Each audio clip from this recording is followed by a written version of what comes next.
There are two basic motivating forces, fear and love.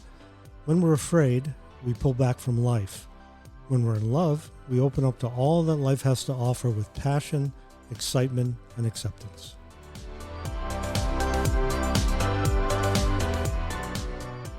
Coming to you from our studio in Santa Barbara, California, this is the Fear Me Out podcast. We're not your typical self-help program. Our show takes a deep dive into those psychological issues that affect us on a daily basis. We hope to shift your perspective and have you experiencing emotions differently. Now here are your hosts, Kim Foskey and Dr. Dana Saperstein. Welcome back, folks. On this episode, we go in depth on a subject no parent ever wants to talk about, the death or pending death of a child. Our in-studio guest has spent her entire professional career caring for the physical and emotional needs of others. As a registered nurse, Susan Saperstein spent 40 years working in pediatrics and hospice, not only here in the U.S., but in Kenya as well. We are honored to have Susan share her experiences and wisdom with us as we continue our discussion on the fear of death. Susan, welcome to the Fear Me Out podcast. Thank you. Like we talked about with our previous guest, Darina Pearson, I want to thank you and give you props for the career you chose and for not only helping those families, but the patients in hospice as well. So you have an interesting story, not only about your nursing career, but how at an early age you decided you want to be a hospice nurse. Yes. Well, I don't think it's any surprise that I'm a nurse. I think that was just who I was from the very beginning. But the year that I graduated from nursing school in San Francisco, the interns at UCSF decided to volunteer in Guatemala after a very, very big earthquake that caused a lot of damage. So they were looking for volunteers to go and help. And I was at a little bit of loose ends. I just finished nursing school, so I went. And it was such a profound experience to be there. We worked out of a sort of half-fallen school, and the interns were the doctors, and then there were several nurses. We lived in tents and slept on cots, and it was rough. But one night I was doing the night shift, and a family brought a newborn baby and dropped the baby off. The mother wasn't there. It was just people from the village, I think, who had brought the baby. And the baby had been born without a skull. So the brain was exposed, and, there was absolutely nothing to do in that remote place where we were. And I was the night nurse that night. I was by myself, and I held that baby and made the baby comfortable and, just kept his scalp moist and did the best I could for the time that I had with him, and he died in my arms.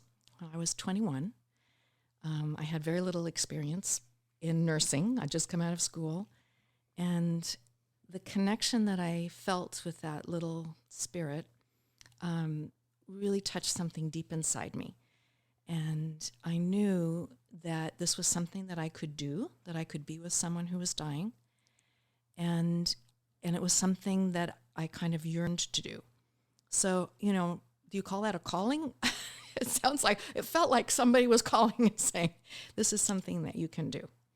So I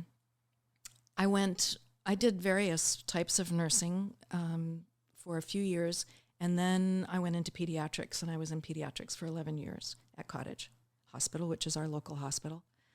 And during that time, there were some children who passed away. Sometimes I was with them, sometimes I wasn't, but I had taken care of them. And there was a point where this urge to work with dying patients became more and more prevalent inside me. And it all really stemmed from that experience when I was 21. And eventually I went to volunteer at a hospice. And when they saw my credentials, they said, well, we don't want you to volunteer. We want you to be a nurse with us. And so that's how I started in hospice and was there for 20 years. How many, We talked about hospice in the last episode. How many children are generally under hospice care? Well, actually, not that many, although I've been retired now for 5 years. So I do think that that's changing a little bit, that we're beginning to realize as a community that children need hospice care as much as anyone. And one of the problems before actually was insurance coverage, because historically hospice care has been for people who are no longer receiving treatment. Well, for children, you do treatment right up to the very end, if possible. And many families wish that. And so I think it's being realized now that insurance companies need to provide a different kind of care for children than strict hospice that we traditionally have used. So when I worked at our local hospital, there were not very many children with cancer diagnoses that were treated at that hospital. They went to Los Angeles, to the bigger centers. And so the deaths that I experienced, pediatric deaths that I experienced, were from other causes. When I worked in hospice care specifically, there really weren't that many children. They just weren't referred to us. And there were 2 of us, maybe 3 of us, who had pediatric experience, and we took on those children. And I think we did a pretty good job with them. But what you're suggesting is that they don't often come to hospice, and that's true. Was there a difference of how you cared for them at the hospital versus at home? Yes. In the hospital, usually a death was after a crisis. So a child, even if they had a chronic illness, would come to the hospital because some kind of a crisis had occurred. Maybe it was, I'm thinking of one particular child who we had seen multiple times. He had a congenital problem, neuromuscular problem. He was really incapacitated in all areas except that he was very, very bright. And there was nothing bothering his mind. But on the last time he was admitted to the hospital, he had pneumonia. And so that was the thing that exacerbated his condition, and he died from that. That was one of the profound moments for me, because the pediatrician, who's a long-time doctor in our community, was so good with me, because he and I were on either side of this boy. The boy was about 11, I think, at that time, so he'd lived a long time with chronic illness, and his mother was just outside the room. It was too difficult for her to be there in that moment.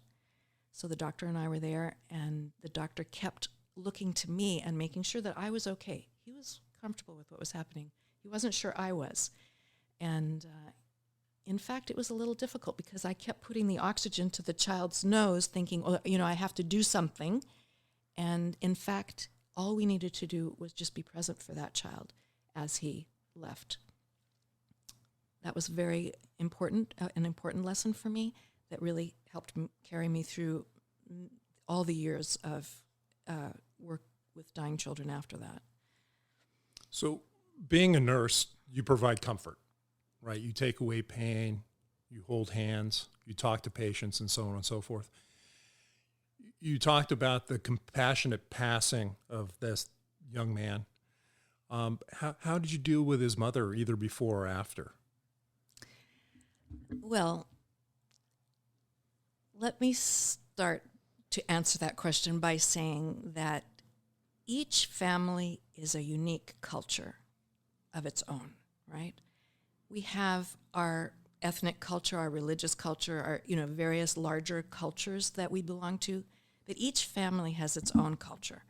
So you have to approach working with anybody, whether it's an adult or a child, by understanding the family culture that they come from.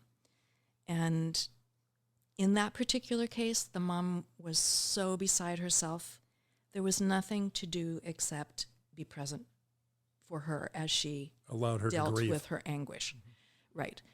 And I did stay in touch with her after, because she had become, quite a friend. We had spent quite a lot of time with each other over this child's condition. Sometimes parents are better prepared, and I think when you are doing home hospice, where you have a team of people working, a social worker, spiritual support, volunteers, aides, and physicians, you've got a lot of people helping, and there's more preparation than when it's rather sudden. Even though they had been expecting this child to die for years, when it actually happened, it was just so shocking for the family. So I think you look at how the family functions in the first place. You get to know the family a little bit, and then when the death occurs, you go from that point of knowing. And a lot of it, you just feel what is needed in this moment.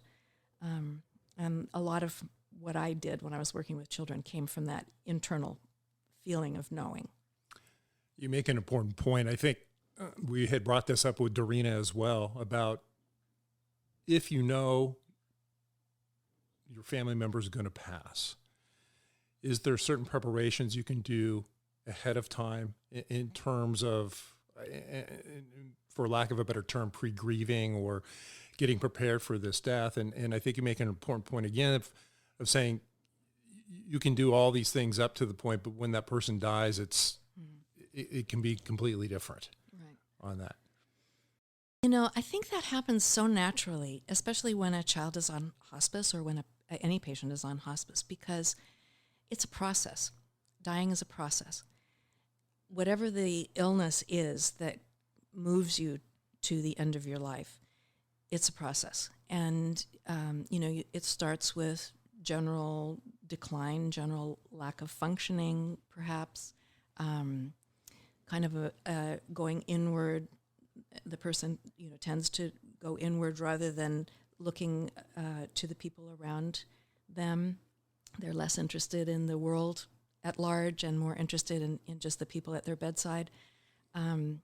Comfort is a very significant part of this, because if we see that our loved one is comfortable, then we can process our own feelings. But especially if it's your child, and your child is in pain, having a seizure, having difficulty breathing, it's very, very difficult to even be present in your body. But if you're able to make a child comfortable, then everything can kind of slow down and go down a few notches, and people can begin to deal with their feelings. So comfort, the process itself that, sort of makes the person less available to us, where they go more inside themselves. All of that is a part of the grieving process, helps you to be prepared for the death. Dana, I can imagine in your practice that you've come across a family or two that has experienced the loss of a child or experienced the loss of a loved one, and probably something that you deal with. On occasion, there's a couple of things I want to say first before I address your. I just want to make sure that everybody knows that Susan is my wife, and that we've been married for a really long time, and I think that's really important, because a lot of conversations that we've had are about me helping people live and about her helping people die, and it's that some of the people that come to see me have experienced the kind of trauma that you could never imagine. And people often say to me, well, how do you do that? How do you hear what these people say? How can you be present to them when they're describing the worst of human behavior and nature? And to me, I can do it because I feel like it's that I was designed for it. But I yet still don't really understand how my wife did what she did. It is so inconceivable to me that you could help people die and be comfortable doing that, and that you could do that with a child. I mean, it's like, wow, it's just so far beyond my comprehension.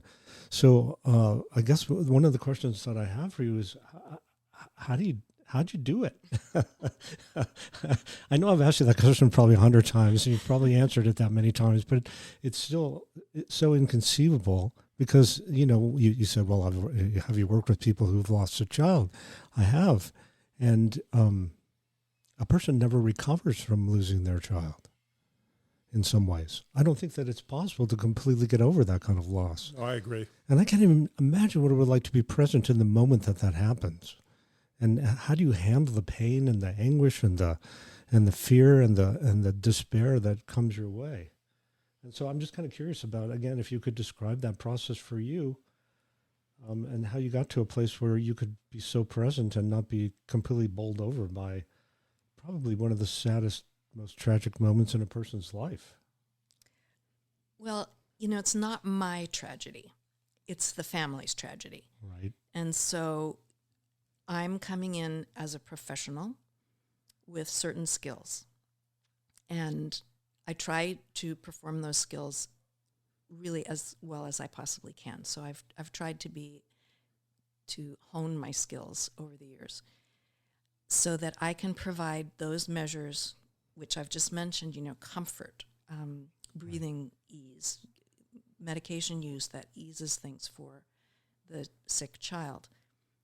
For the family, I think it's just different for everyone. I mean, I think about little Bailey who had Tay-Sachs, and she had been born well, and then at a certain period in her life, I can't quite remember when it was that she started having symptoms, but I'm thinking about 9 months. She started having neurological symptoms, and by the time she was 3, she was dying, and that family was on vacation in Santa Barbara, visiting relatives, and when she started to fail, and they saw a pediatrician here, and they called hospice. So I was with that child for about 10 days. We were able to get her comfortable. She was having trouble with seizures, but she was so beautiful and so at peace within herself that, I connect with that. I also connected with her parents. I had children too, so we could connect on the basis of being parents. They were so open to everything that I had to offer in terms of nursing care, but also in terms of, what we could talk about that would be preparatory for them. I told them what they could expect physiologically in this process. We talked about how they were going to feel, how they would go on. Because that was a genetic disorder, there was a certain amount of guilt with that they had produced a child because of their own genetics that was ill and that was going to die from it. During the time that they had Bailey, they adopted a child, and he was about 9 months old, I think, when Bailey died. So they had another child that they immediately had to care for, which was actually a gift for them. On the day that Bailey died, she was at absolute peace. She was so comfortable. It was like she was in a little nest on the sofa, all cushiony, and she had these beautiful dark eyelashes and this little wispy curly hair, and it was just a beautiful, beautiful experience. And when she finally took her last breath, it was as if peace descended. It was not an angst-filled moment. The parents, of course, were experiencing their own grief, but they were also in awe of this experience that they'd had. And I remember the dad carried her to the mortuary himself when they were ready. I stayed with them. We had a cup of tea, I think, afterwards. And he took her in his arms to the mortuary and let her go. So it can be, I don't want to ever say that it's a beautiful experience when a child dies, but it can be an experience that is awe-inspiring and as good as possible. It sounded like these parents had actually prepared themselves. They had for that moment. They had, and they were really just so wonderful about it. And that's not to say that they did not experience profound grief at the loss of this child. But when you've had a child who's been declining and you've watched this decline and you've been helpless, for it to come to its natural end can be okay. It can be okay. Every once in a while, we run into people, Susan and I, when we're walking, and I can always tell if it's somebody that she's helped a member of the family die, because they approach her with such a feeling of appreciation and joy, and they're always so happy to see her, despite the fact that it was an incredibly tragic event. It almost seems as though you become a member of the family for a brief period of time. Well, when someone is dying, whether it's a child or an adult, people are their true selves. There is no facade. They are in their feelings. And I find that an incredible gift to be present to people when they're, so raw, so much themselves. And I think that we all recognize that that's, kind of a special experience. It probably doesn't get more personal or intimate than that. It does not. And so we can have really intimate conversations. But back to what you were saying, asking Dana about, how do you survive? How do I go through that experience? I always am able to keep that sort of professional persona. This is my job as much as my calling, as much as a gift for me. But I also have to, try to keep professional, because it doesn't help the family if I am collapsing with them. It only helps if I can guide them, hold their hands, walk through it with them, provide information for them. And I think that was a lot of my focus was in teaching. What is this going to look like? How can we prepare ourselves for this? That brings up a really good point in that I welcome as much pain into my life as a person could carry inside their body. And people always say, well, how do you handle being with somebody who's had the kind of things happen to them that have happened to them? And how do you deal with being present to somebody who's in so much pain? And my response is very similar to what you described. But I also look at it from a bit of a spiritual perspective, in that if I take the person's pain inside of me, that's not about the other person. That's about me being scared and shifting the emotional focus from the person I'm trying to help to me. Mm-hmm. So I realized a long time ago that the best way to help is by being present to the person and allowing them to feel whatever they need to, but not messing with their pain, because in my mind, their pain is between them and God, or however you want to describe it. So I'm wondering if there's a spiritual component to how you got to a place where you could trust that you don't need to take the person's pain on. You don't need to collapse with the family. Mm-hmm. Well, in that experience in Guatemala with that baby when I was 21, I knew in that moment that this was something that I needed to do, this was something I could do, to be with a dying person, and something that actually filled me. So that experience was so profound to the rest of my life. And I knew at that point that something in me needed to work with people who were dying. So it took many years before I actually went to hospice. And certainly during the years when I was a pediatric nurse, I experienced dying children. But that it was sort of a calling, I think, when I was 21, that kind of led me to this work. Is there something that led you to nursing specifically, even before all that? This? Just, I think, really feeling like I needed to be a helper, that I had the capability of helping people, and I didn't quite know what it was yet. At first, I thought I wanted to be a doctor, but really, nursing is so much more what I really hoped it would be, because, you're really helping people so intimately. Susan, I wonder if you could read what you showed me earlier today that you discovered that you'd written in 1996. It's all about how you conceptualize intuition. I thought it was quite beautiful. Okay. There is a place inside where only I may journey. If I try to describe it, it's a place of contradictions, warm and soft, hollow and dark, cozy but vast, deep inside but so near the surface. What is not contradictory is what comes from that space. The voice is clear, purposeful, direct.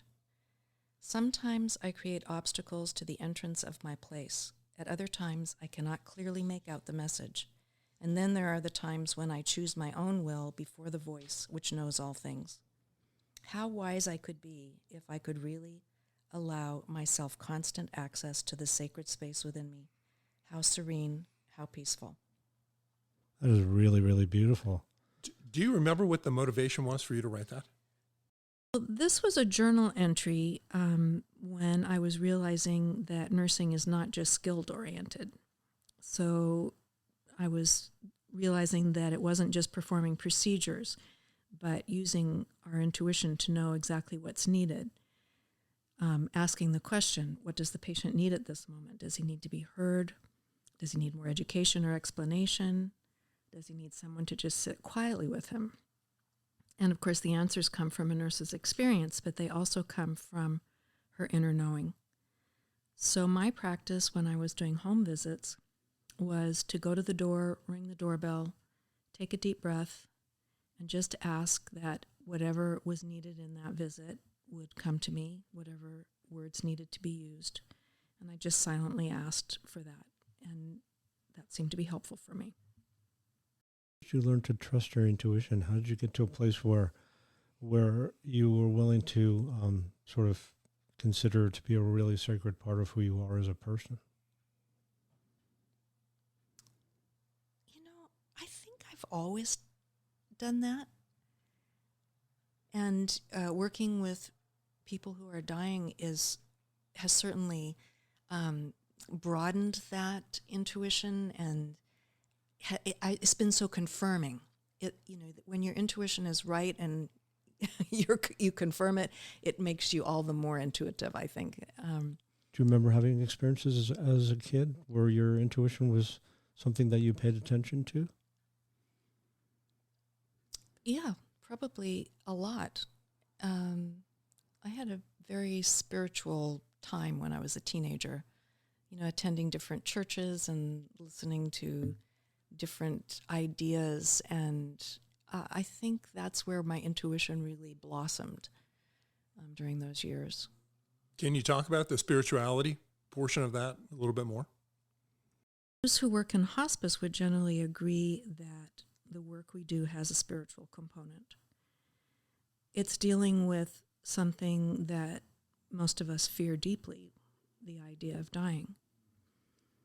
I think we're all in pretty much a state of denial about it because that might be necessary in order for us to live our lives fully. But it's interesting that many patients would say that they felt the most alive when they were given a short prognosis and that they knew the end was coming. So every moment was really precious. Hospice staff have to remember that our patients have their own spiritual beliefs, and we have to honor those unconditionally. And of course, we all come from our own ideas and spiritual beliefs ourselves, but we can never, ever proselytize or even really share our spiritual beliefs with our patients, because the focus should be on them and their families. So it does feel like really sacred work to walk with someone on the journey between life and death. So I think that's where I come from spiritually. Your own spiritual path. Dana and I talk a lot about faith and intuition as your guide to managing fear there. So how about a little bit on your spirituality path? Well, I think I started in my teen years really exploring that. I had 2 girlfriends, and we used to go to churches and synagogues and a lot of different places all over the Bay Area because we were just interested in what other people thought about spirituality. And I think that's, was sort of the basis of some of my understanding of spirituality. And it was a very natural progression, especially after this experience in Guatemala. It was just a natural progression for me to want to work with people who are at the end of their lives. Have you used your faith as a guide during your professional career? And very definitely. I have a strong belief in our inner knowing, and I've always felt like I could tap into that. I've always felt that there was a voice inside me that if I listened to it, it would guide me in the correct way. So I believe God really lives within me. And that has helped me in so many ways in my life. Did you ever doubt that you chose the wrong career? Oh, never. No, I was I was meant to do this. Wouldn't you say, Dana?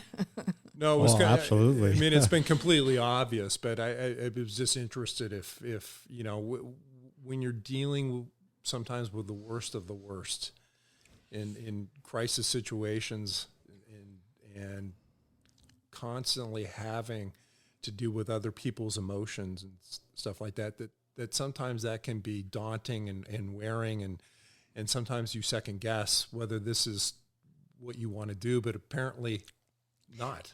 For me, honestly, working with really raw emotions like that is very inspiring. And it makes me feel that life is, really tangible and real. So I've never shied away from those deep feelings that people have. And when someone is dying, when a loved one is dying, especially if it's a child, those feelings are very raw. And somehow I have been able to manage that. Somehow I've been able to help people when they're in that extreme moment of angst when a child is dying, and not absorb it. I mean, Dana and I talk about that a lot, and he's a therapist. He cannot absorb the grief of other people, and somehow I've managed to do that in my career too, because I've been with a lot of people who've died. And children, and what could be worse than a child dying? And yet there, how to describe this? When we look at a child dying from an adult perspective, it's a little misleading, because a child is only where they are. If a child is 3, they only have the experiences of a 3-year-old. And I really feel that children can die comfortably and accept death. In my experience, that has been really true, that there's a certain point where the parents hang on very tight, but the child is actually okay with just letting go.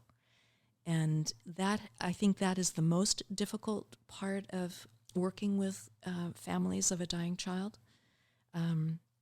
is dealing with the parents' extreme need to hang on.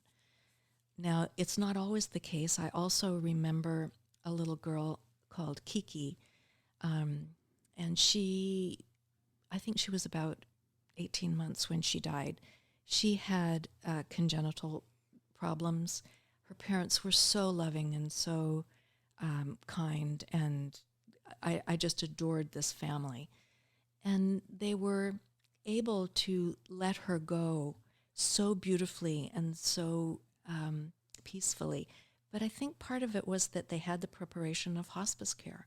For those families who don't have someone guiding them along the way, I think it's a lot more difficult. But they were so prepared and really, really present to her as she left her body. And it was, we had a cup of tea afterwards, after she had been taken to the mortuary. We sat down together and we just reminisced about her and talked about her, and this family was incredible. There have been other times when parents have not been able to cope very well, where the loss of a child is so unimaginable to lose a child before you die yourself is unimaginable for most of us. But for some people, they seem to come to a place of grace about it, a place of preparation. Now, of course, working in hospice, those are deaths that are anticipated. Having a sudden death of a child, I don't know how anybody copes with that. Yeah. But when you have a child who is in some way struggling with health to begin with, I think sometimes it's easier to let them go because you want them to be released from their pain. You know, Kim, I don't know that you know this, but I had a sister who died from cancer, and Susan actually was her hospice nurse, so I got to watch her help my sister die. I don't think that many of us have the opportunity to see our spouses in action, especially in this way. And it was one of the most beautiful things I've ever seen in my life. I was stunned at how angelic my wife was. It really cemented the notion that I am a true barbarian and she's an angel. And it was just such an amazing experience. It just completely, it was just so beautiful. I got to see her and my sister, who I adored and was really having a difficult time losing. I don't think that I could have handled it without Susan. I'm glad that was your experience, because this is an example of how having hospice can really make it okay for families, because Shelley's death was not an easy one. We had the benefit of the hospice team. So we had a nurse, we had a social worker, a chaplain, we had a physician. And my role was really more of a caregiver along with my sister-in-law, Catherine. But Shelley had a lot of angst and really unresolved traumas in her life, and it was very difficult for her to let go. We needed to let her have her experience of dying as her soul needed it to be, but it was difficult to watch. And I don't know that all the comfort measures in the world would have eliminated the emotional pain that she experienced in her dying process. But we as her family didn't shy away from those emotions. I'm going to ask you both this question. Susan has kind of turned the narrative on dying, especially young people dying, into being more of a positive than a negative. And I understand that with a child that has a chronic illness, or cancer or something like that we have some level of preparation that this person may pass it at some time in the near future, versus, tragically and so on and so forth. But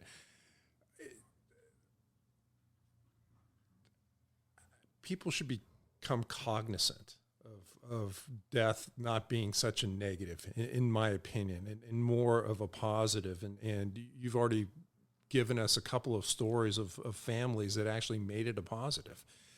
That obviously they're going to grieve forever for the loss of this family member, but they can look back on it in a positive light, even that child's passing.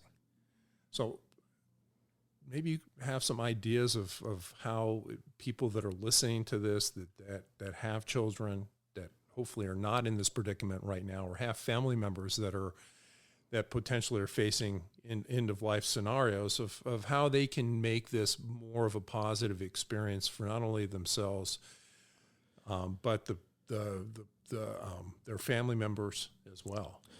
Death is part of the human experience, so perhaps it's better for us to embrace it rather than pretend that it won't happen.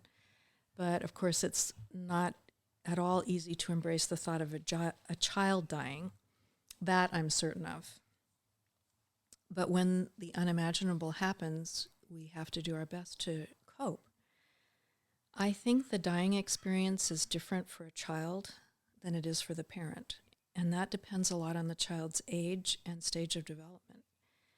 A 3-year-old is not experiencing life in the same way that an adult does, and so we have to really remember that. And our care has to be tailored to their level of understanding, which I think we often underestimate. So for preschoolers, for example, who are very wise and closer to their own spiritual selves, and who have antenna for the emotions around them, it's usually better to acknowledge our own feelings and be really honest with ourselves first, and then speak as directly and honestly as we can with a preschooler, not in frightening terms, but certainly at their level of understanding. And then when we talk about school-age children or teens, they're really suffering from different concerns than little ones. The hardest thing for them to cope with is the loss of their friends, the loss of their routines, school, the loss of normalcy. And so I think it's important especially with teens, to try and keep things as normal as possible and keep the routines going. Families can create memories with their children right up to the very end, even if they're in a hospital room. And those memories will really sustain them in the future. And with children, we never, ever give up hope because they're very resilient. Treatments can be surprisingly successful and surprising even to the medical community. And just one word about children who have chronic illnesses. This presents a really challenging learning curve for parents whose lives become consumed by the care of this child. The child's bedroom can become like a mini ICU with a lot of equipment and unusual things in the room. But I think that death in that situation can literally be a release for the child after years of suffering many indignities. But it's rarely seen as such by the parents who are hanging on very tight to the child. When the child dies, the family feels a lot of fear about whether they have failed the child, whether they've failed each other, whether they've failed the other children in the family. And sadly, separation and divorce is not that uncommon after a child with chronic illness passes away. And that's particularly true, I would say, with sudden or traumatic deaths of children. And that really reminds me that suicide is a more and more prevalent situation among children, even those in the 11 to 14 age group now. So those kinds of deaths are really unimaginable traumas. And finally, the grieving process is very long and bumpy, and supportive counseling is really important when people are ready for it. So thanks for asking that question, Kim. Kim, I think that you're bringing up a really good point, and it's one of the main reasons why you and I are doing a podcast, because we decided we wanted to talk about things that most people are not willing to talk about, whether it's death, which is something that we hardly ever talk about because it's too frightening. Out of sight, out of mind. Right, and or sexual abuse or physical abuse or, all the different things that you and I have are taking a very deep dive into are things that most people would prefer not to even acknowledge, let alone talk about. And so I hope that you and I are setting an example of, to people that it's really important to talk about these things, because if you use your imagination, which is what most of us do, big trouble. Right. We use our imaginations in all kinds of different ways that our imagination was not designed for. So we're all parents sitting in the room here. We all have children. Right. I'm not going to assume, but have you had these conversations with your children? I mean, you're both kind of in the profession. Susan, totally in the profession and an expert in that. But, what kind of conversations have you had with your children about this? I think that we've been pretty open with our kids about life and death and the potentials. I think that, they witnessed me talking at the dinner table about, situations that I was dealing with that were very natural for me. It was part of my, I'm going to say it's really my calling to do this kind of work. And so it was very natural for me to talk about it at the dinner table. And, sometimes my family would just say, "Oh, Mom, do we have to talk about this?" But for me, it's just part of life. Dying is part of life, and I think our children grew up with that, didn't they? I don't think we held back much of what exists in the world that most kids probably would like to remain sheltered from, because it's just the kind of people that we are, that we just sort of figure that it's way better to talk about things in the open, even if they're extremely uncomfortable, than to ignore them or pretend like they don't exist. And so, Dana, I think we talked about it with Dorina as well. You've dealt with some serious illness, right? You continue to deal with some issues now.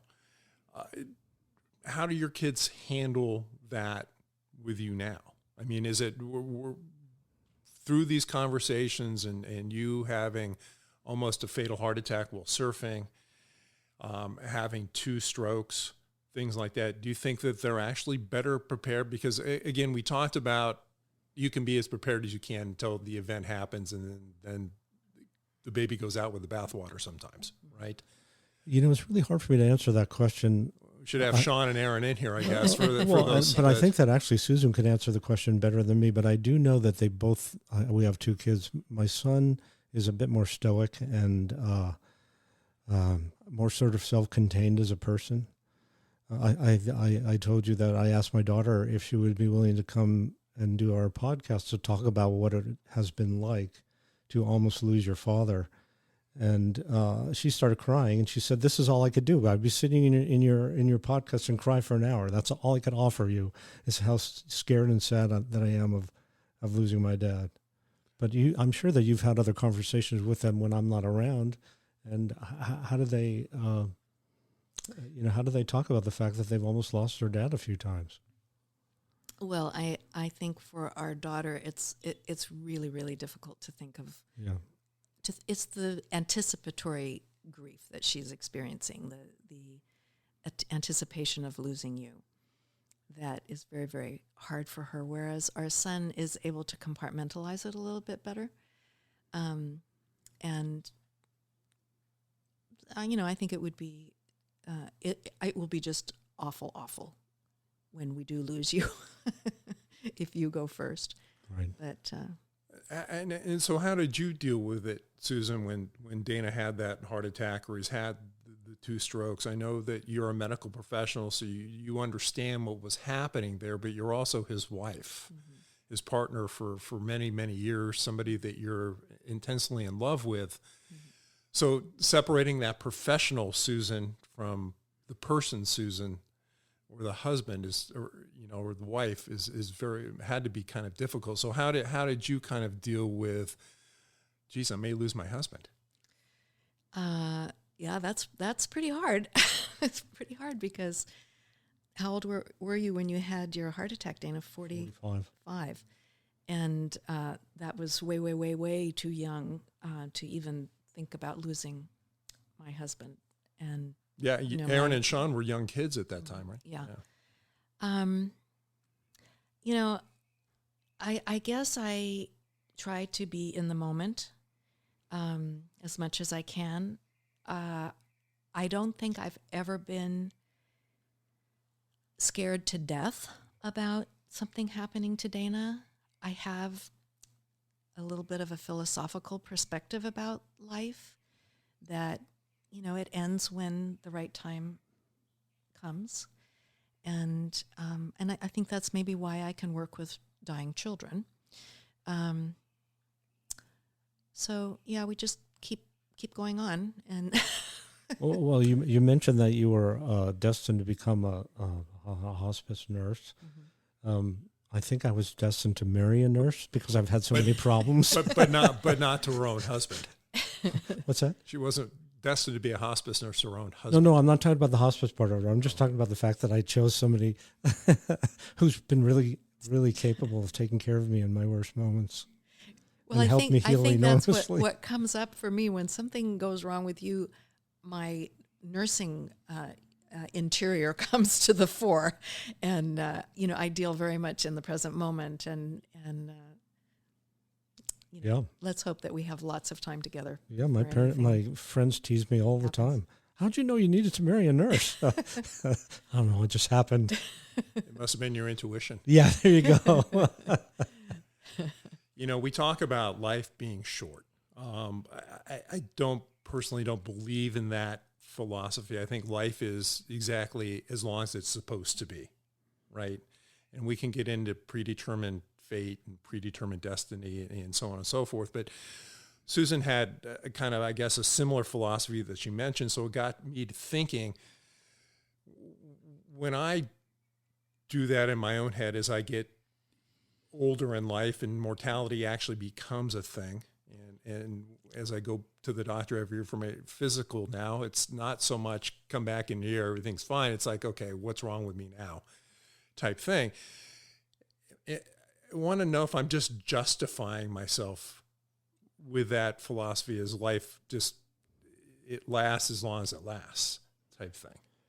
Well, things have changed a lot since I was born. When I was born in the 50s, I was supposed to die at 62, according to the insurance actuarial tables.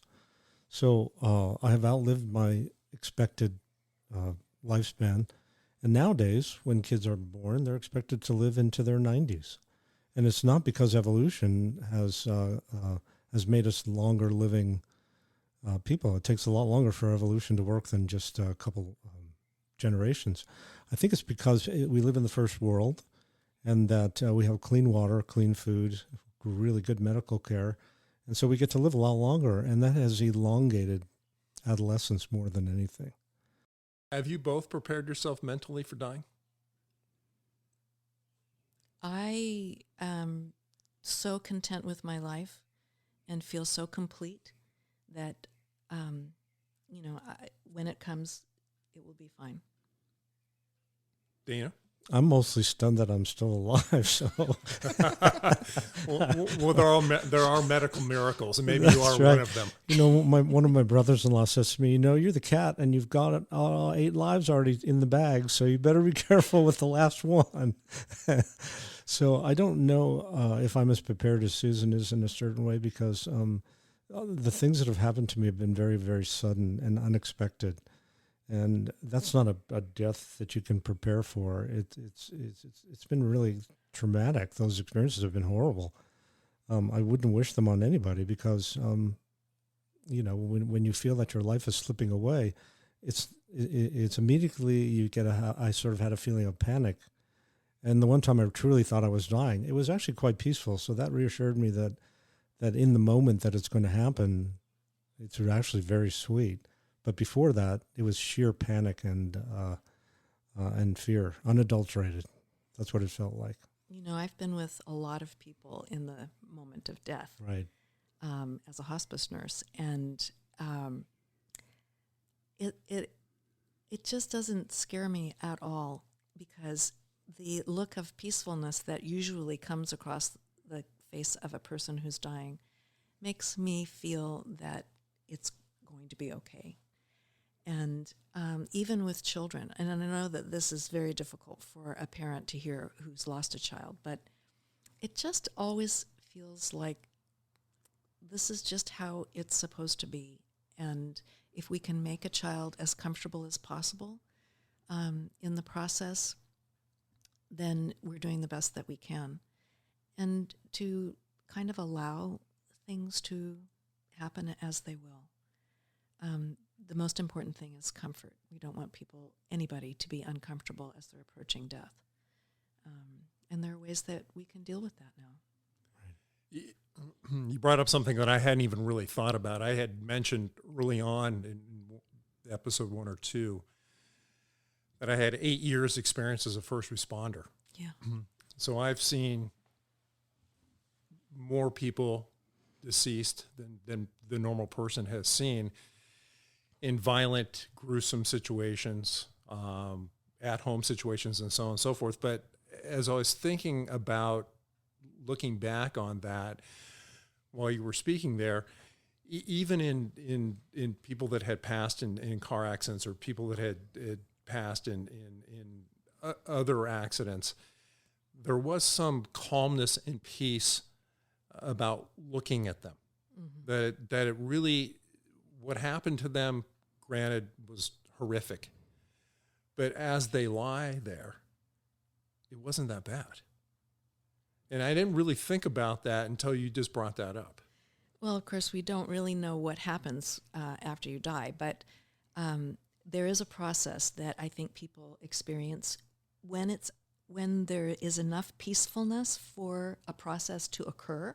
So I think in a sudden death that it may be different, but for the patients that I've been with who have died, for the most part, it is such a process of physical changes as well as emotional changes that when it actually comes to the moment of death, everything just seems to fall into place, and it's usually very peaceful. So, yeah.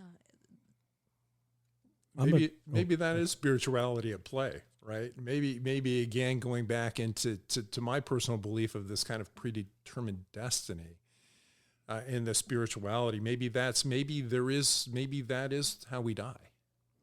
I don't know. I can't answer to that. I don't know. But if it gives you comfort to look at it from that perspective, then I think that's really all that matters, is that we all have to try to figure out a way to come to terms with whatever it is that scares us and whatever it is that we feel overwhelmed by. I mean, again, the premise that you and I are operating from is that we cannot have a life without fear. It's really how we choose to deal with it that determines the outcome. And in this conversation with Susan, she's describing the same process, which is that comfort eases the fear. You didn't say it exactly like that, but I do think that when you see somebody who's comfortable, they're not in a place of fear.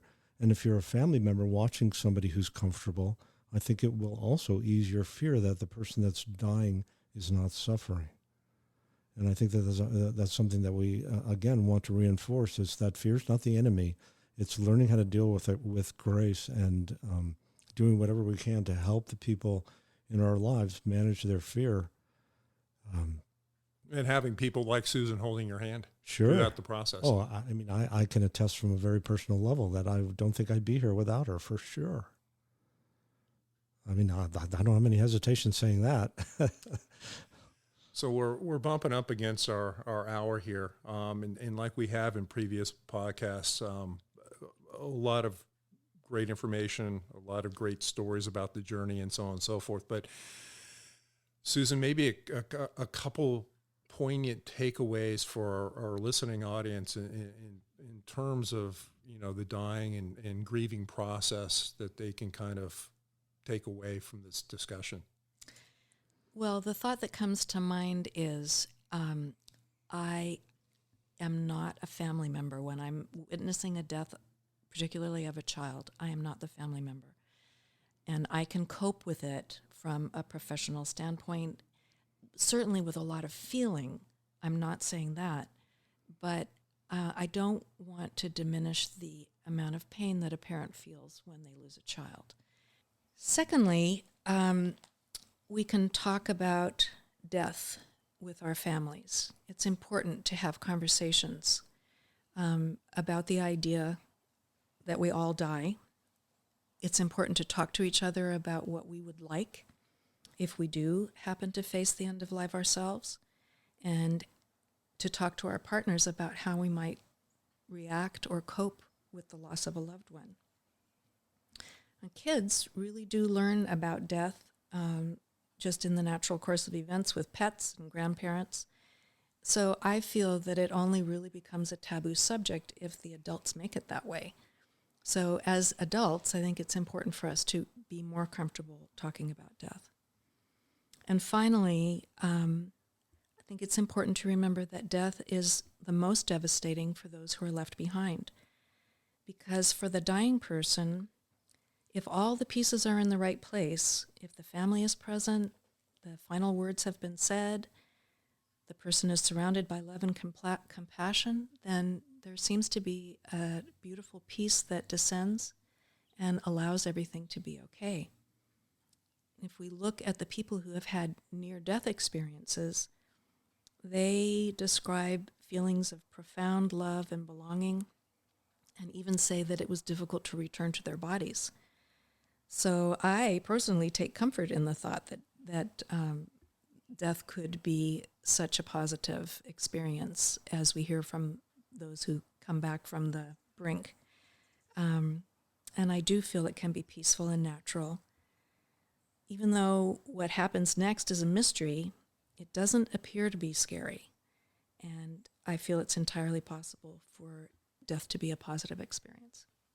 Susan, before we wrap things up, can you tell us a little bit about your experience in Kenya? Sure. At the hospice I was working in, we were fortunate to develop a partnership with a hospice in Kenya through an international program. And we were able to have several visits with our partners in Kenya, and they actually visited us here in Santa Barbara as well. And the goals of this partnership were for us to share our knowledge about hospice care and to learn from each other. For 13 years, we raised funds for Viajenko, which was the name of their hospice. And they were particularly focused on HIV/AIDS and the number of people who were dying from that disease at that time. And many children were orphaned as a result of HIV/AIDS, so we also developed a program to support children to attend school and gave scholarships to about 250 children over the years.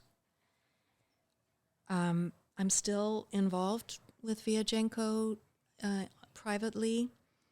I have really close ties with that community, and we learned really as much from them as we were ever able to teach them. So it was a wonderful partnership. That's really well said. Dana, any parting thoughts from you? No, I mean, again, I spoke about fear a few moments ago, and that's really what I think is most important, is to recognize that, again, we don't get a life without fear. And you and I are really doing our best to try to help people talk about the things that are really scary to talk about. And it's a pleasure. Great. Susan, thank you for being here. If there's truly a Wonder Woman in the world, you're it. You're here. We appreciate our listeners and are interested in your comments and suggestions. Feel free to email us at fearmeoutpodcast@gmail.com. If you are interested in becoming a sponsor for this podcast, please email us at fearmeoutpodcast@gmail.com.